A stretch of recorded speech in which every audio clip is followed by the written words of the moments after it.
Oh, that song.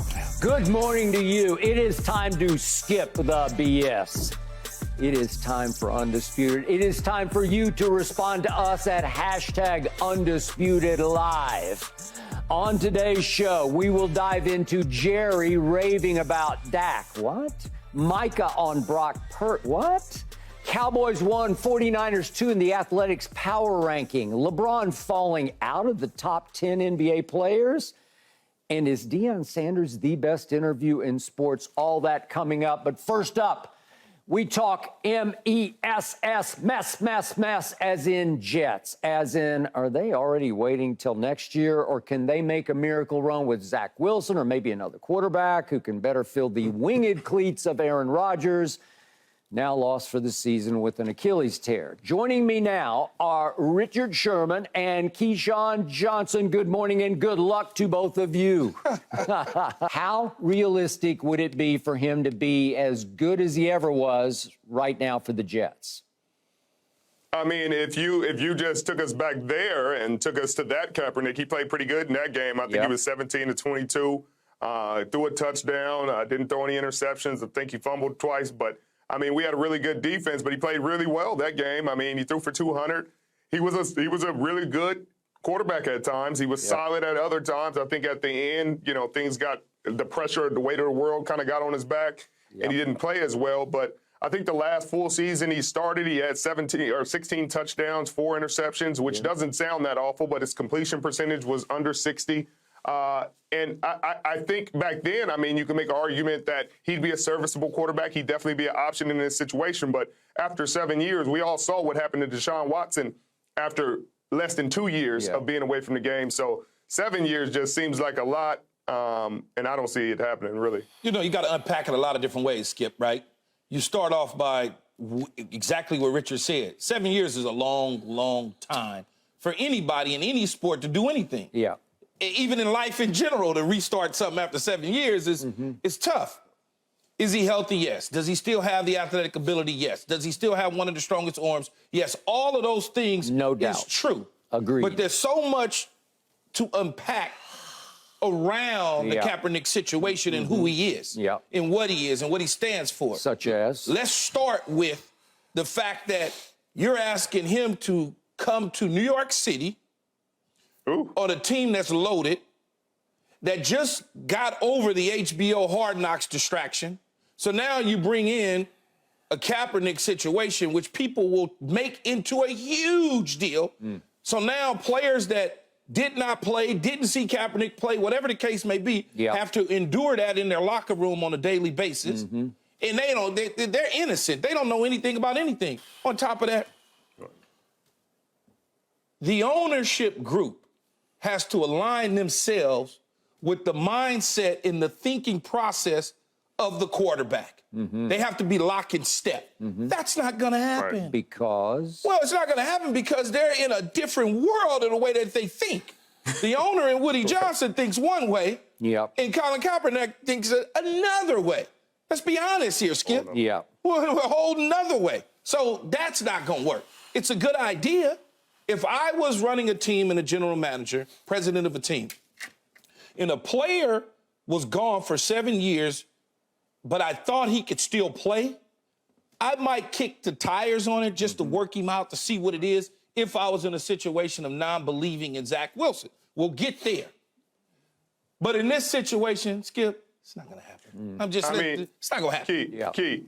If it was earlier in the year, I'd be for it. If this was March, I'd say, bring him in, work him out, because at least you got all OTAs and your training camp to try to get him back.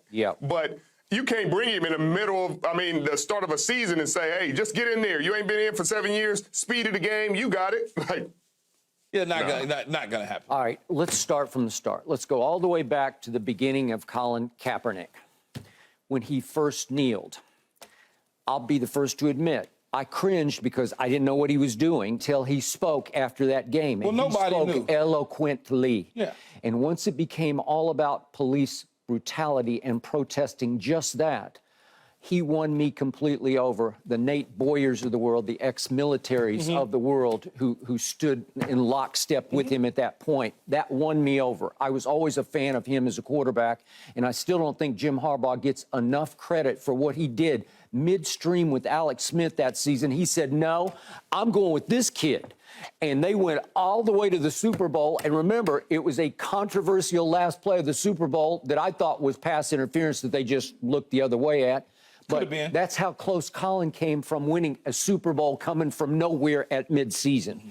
I look at his playoff games that he played. He was 4-2 in the postseason. That first one, I know you guys remember this, against Green Bay at home, he went crazy. Remember, he ran for 181 yards in that game and threw for 263. Then he goes and beats Aaron at Aaron in the sub-freezing frozen tundra temperatures and outplayed Aaron in that game. He was really good for a long time. That year that Richard's talking about, he went 1-10 as a starter because they were falling all apart around him. But to Richard's point, he had 16 touchdowns to 4 interceptions. So he played at an extremely high level for a long time. Then it all fell apart around him because he wound up suing this league for collusion, and it got settled.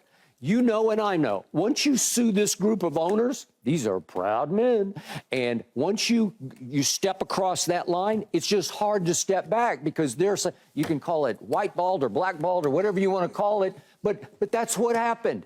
And once you do that kind of damage to the league as far as they're concerned with their image, it's hard to come back from that. So do I think the Jets are going to take a shot with him? I don't. Do I think, to your point, do I think he could still play right here, right now if he got the OTAs and the preseason games? Absolutely, I do. Look, here's, in terms of Kaepernick, could he play? Yes. If I'm Robert Saleh, do I want to take a look at it? No. Because I don't want the distraction in my locker room. I got a quarterback that I claim that I'm telling the world I believe in, which I know is not the truth. I'm not going to call him a liar. But Robert Saleh, Richard, Skip, he doesn't believe that Zach Wilson can lead this team to the promised land, because if he did, he wouldn't have been kicking the tires on Carr trying to go figure out how to get Aaron Rodgers for so long if he felt that Zach Wilson was the guy. But here's what I would say about Zach Wilson. There's an opportunity here, Skip, for this young man, as long as Nathaniel Hackett, the offensive coordinator, could surround him with the right stuff and help him understand what type of player he could be. We saw what Nathaniel Hackett did in a train wreck out there in Denver with Russell Wilson. But can you somehow dial it back enough that Zach Wilson doesn't become a liability for the football team as they have a championship caliber defense, a strong running game? Okay, in 1999, we insert New York Jets. We insert Ray Lucas. You remember that name, Skip? Do I? We insert Ray Lucas. I worked with him on a show called Cold Pizza. Go ahead. I inserted Ray Lucas into the lineup. He started 9 games for us after the bye week. Down the stretch, we went on a roll. You did. Okay, we went 9-3 with him as a starter. And because he played careful football. Because he played careful football. But our coaching staff and Charlie Weiss and Dan Henning and Bill Parcells and Mo Carthon and Todd Haley offensively put him in a situation with Curtis Martin and a solid defense and said, hey, we're going to run the ball. And when we throw, you're going to throw at the 19, and this is what you're going to do. Okay. And it worked for us to make a strong run into the end of the season. Had we inserted him into the lineup, we wouldn't have missed the beat at the beginning of the year. We could have found ourselves making a deep run in the playoffs. Agreed. The whole caveat to all of that, though, Sherm, is that they knew what to do with Ray Lucas. Just like the Philadelphia Eagles knew what to do with Nick Foles to go 5-1 and go to the Super Bowl. Let's face it, Nick Foles wasn't, I mean, come on. Nick Foles is on the street now. And he was a Super Bowl winning quarterback. But they knew what to do with it. That was the best he's ever played. And they knew what to do. No question. I think that's the recipe for success has always been the same. Great defense and a running game, especially with a young quarterback. I mean, you talk about you guys' run. I mean, even our Super Bowl run, Russ was young. You know, he was young and he played well, but Pete was like, hey, you just need to manage the game. You don't need to throw for a lot. You don't need to don't turn the ball over. Hand it to Marshawn, get it to Doug, get it to Curse, get it to our playmakers, but just don't turn the ball over and we can win this game. And they have a good enough defense to do that. They have a defense that clearly has shown hey, we will make enough plays to keep giving you the ball and keep giving you chances. Just don't give it back to them. Just don't turn it over. And Breece Hall, they got the stable of running backs to have the kind of running game that you're talking about. They also have the playmakers at wide receiver that can take a little bit and turn it into a lot. So I think you've got all the ingredients there for a young quarterback to succeed if the coordinator, like you said, like Cooper Rush last year. We talked about that when Dak was out. And you talked about how they simplified everything for Cooper Rush and how they made it really condensed. And they said, these are the things you need to do. Don't do all this. Just do this. Stay in this box. And he did it really well, and they were able to win ball games. So if they're able to condense the game plan and make it simple, play to his strengths, move him around in the pocket, some screens and things like that, I mean, it could work. Okay, before we leave Cap behind, one last quick story. This was May 25th of 2022, so it was about 14 months ago, year and 4 months ago, 16 months ago. Spike Lee came to L.A. and was working on a documentary on Colin Kaepernick and wanted me to sit down with him, Spike, and do an extended interview about what I had seen in Kaepernick's life and times. So we're in the midst of doing the interview here in L.A., and his assistant knocks on the door, interrupts us, taping, and says, hey, you're not going to believe this, but Mark Davis has just brought in Colin Kaepernick for a workout with the Raiders in Las Vegas. They were scheduled, Spike and company, to go interview Mark Davis the very next day, leaving L.A. for Las Vegas, and yet nothing came of that workout. I thought at the moment, maybe this is right on schedule. Maybe he's doing this because he knows Spike is coming to interview him, Mark Davis. Maybe he's just doing it as a favor to the league, or maybe he's the one, his father was called the ultimate maverick. Maybe he's going to break ranks here and say, no, I'm going with Colin Kaepernick because I think he has a future in this league, just the way Jerry would go with Trey Lance or somebody like that. So my point is, nothing came out of that. That was the last time we saw him on an NFL field actually getting some quote-unquote chance to work out. Mm-hmm. So from here on, it's been so long, as Richard points out, it's 6 years.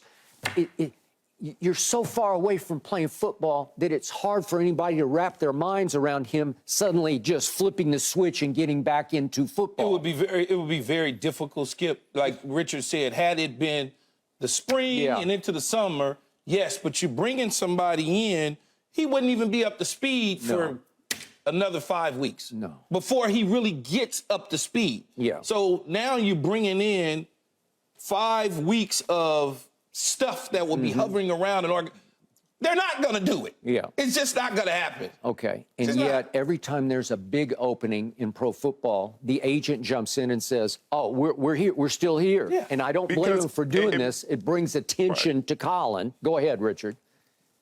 Yeah, I mean, he is a quarterback that has taken him to the Super Bowl. He's had success in his league. Yeah. So if I'm his agent, what else can you do? If I have the ties in the way to get my client out there and say, hey, like, he's out here, he's still available, he's taking the team to the Super Bowl, he can do this, then I would do it too. But I got it's just so. But back to your point earlier, Skip. One last big picture. Go ahead, Richard.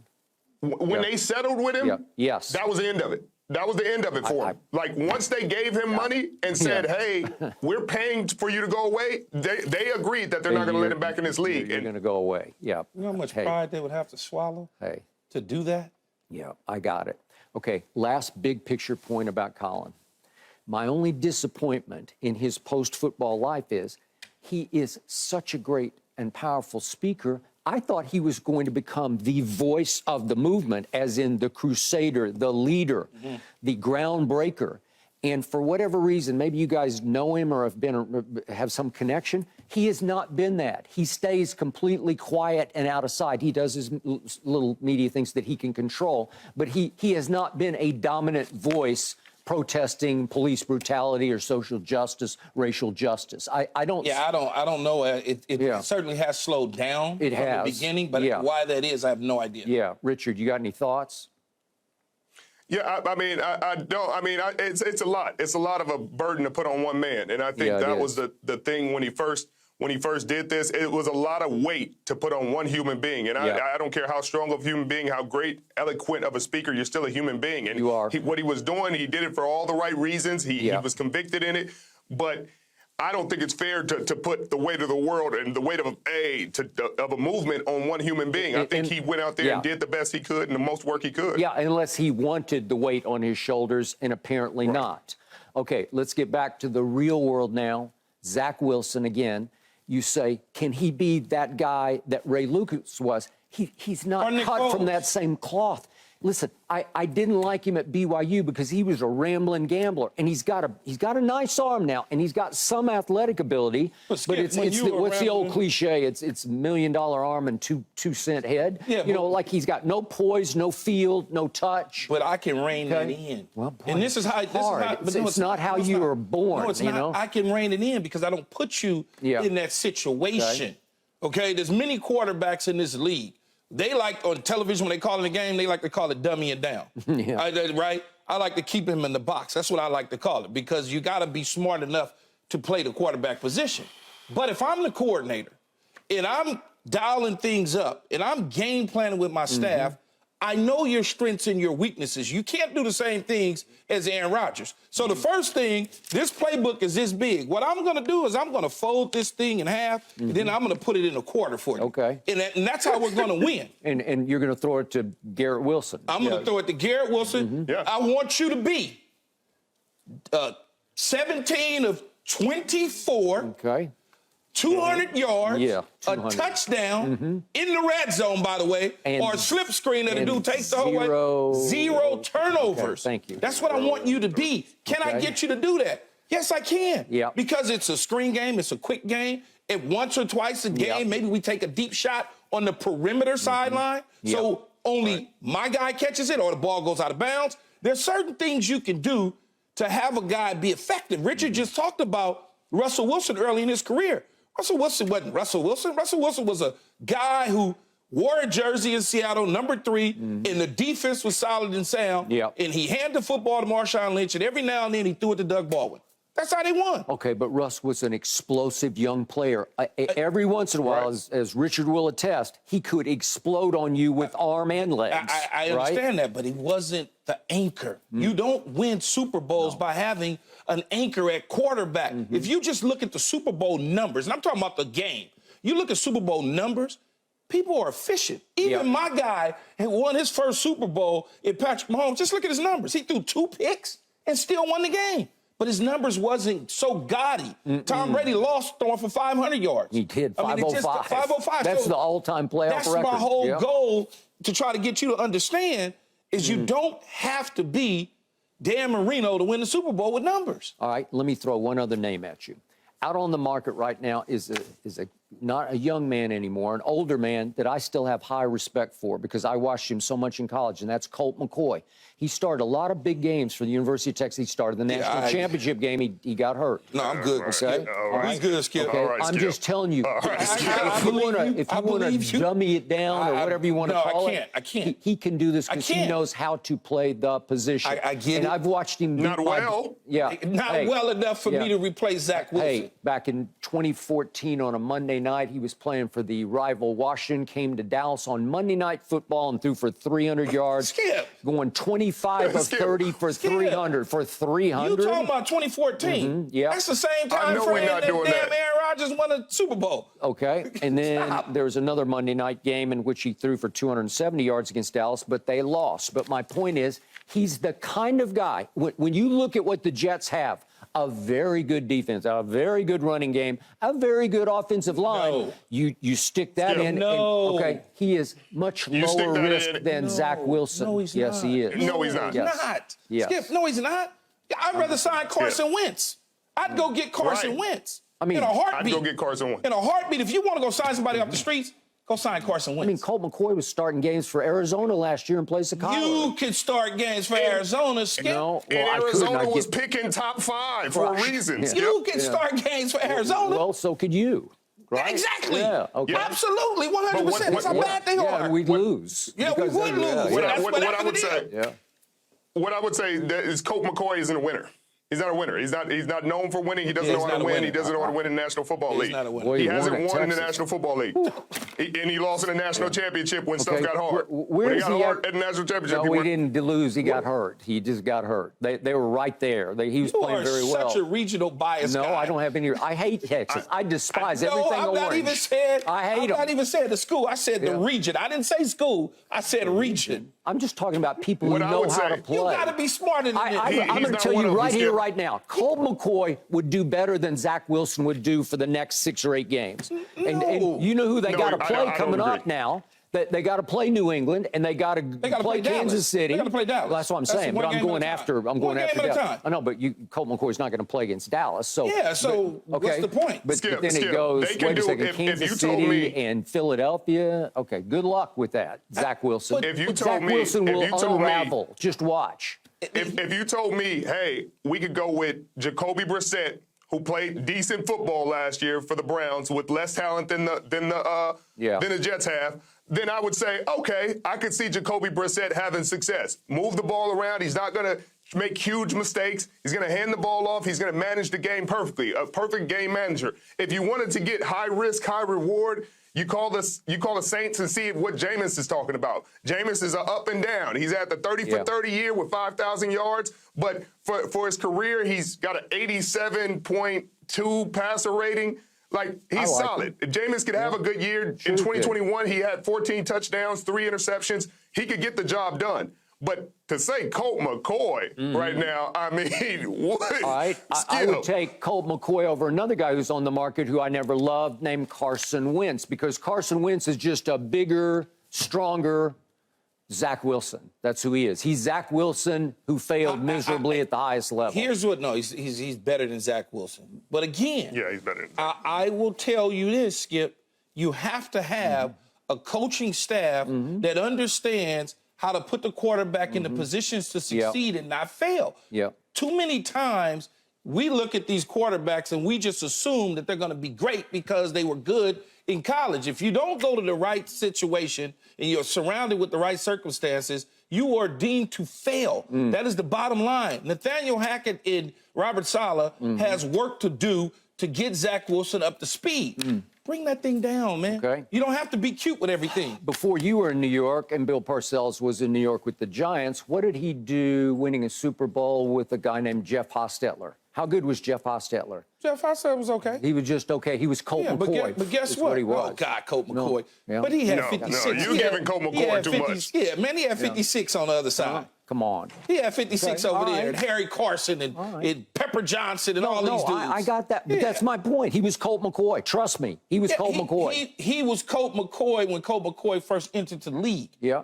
I don't want no Colt McCoy at 36 years old. Playing midway through the season. You want to keep it between the lines? No. That's what I want to do. I'm going to get Carson Wentz, Jacoby Brissett, Jameis Winston, or I'm sticking with McCoy ain't Zach. won a bunch of games. Skip, when has has he Colt ever McCoy been won a to bunch of win games? a bunch of games? He's always been in the worst place you at the just worst said, time. I'm going to win a bunch of games with Colt McCoy. Colt With McCoy this has won group? 11 games in his career. The reason that rattled me to stomp on Colt McCoy, but the reason he's been in bad places is because he was bad. No, sometimes you just have bad fate. You can't keep going to bad places because at some point in time, if you good enough, they gonna hold on to you and they gonna build it around you. When he was in Cleveland, he wasn't good enough. Yeah. Well, Just wasn't. You guys are trying to make the case for a Zach Wilson to dumb it down. No, we not. No, come on. I mean, he has played dummy football. That's all he ever played. Look, he was not smart the last couple years. Yeah. At some things he did. There's a new offensive coordinator in place. The coordinator has to help the young quarterback. I'm not letting the coaches off the hook. The coordinator was there to help the old quarterback because the old quarterback loves him because he makes But now your job is to help the young quarterback. But the old quarterback, he just made him laugh. That's all Nathaniel Hackett ever did, made him laugh. But Nathaniel Hackett was efficient in Jacksonville. He was efficient in Jacksonville with Blake Bortles. Yeah. You can't do something with Zach Wilson. You shouldn't have a job then. Yeah, okay. Hey, in the end, I liked Aaron Rodgers actually calling the plays for Zach Wilson in the preseason game. I don't know if you saw it on Hard Knocks, but he's calling plays for him. They should try that. Yeah, I don't know if I just thought something, Skip, when I said that you could be the quarterback in Arizona. You said I could be the receiver in Arizona. Yeah. I don't think I would want you throwing the football to me. Hey, I can wing it. Yeah. Thanks for watching, Undisputed fans. Do you want more highlights from the show? Make sure to click that subscribe button for all the exclusive content from Undisputed.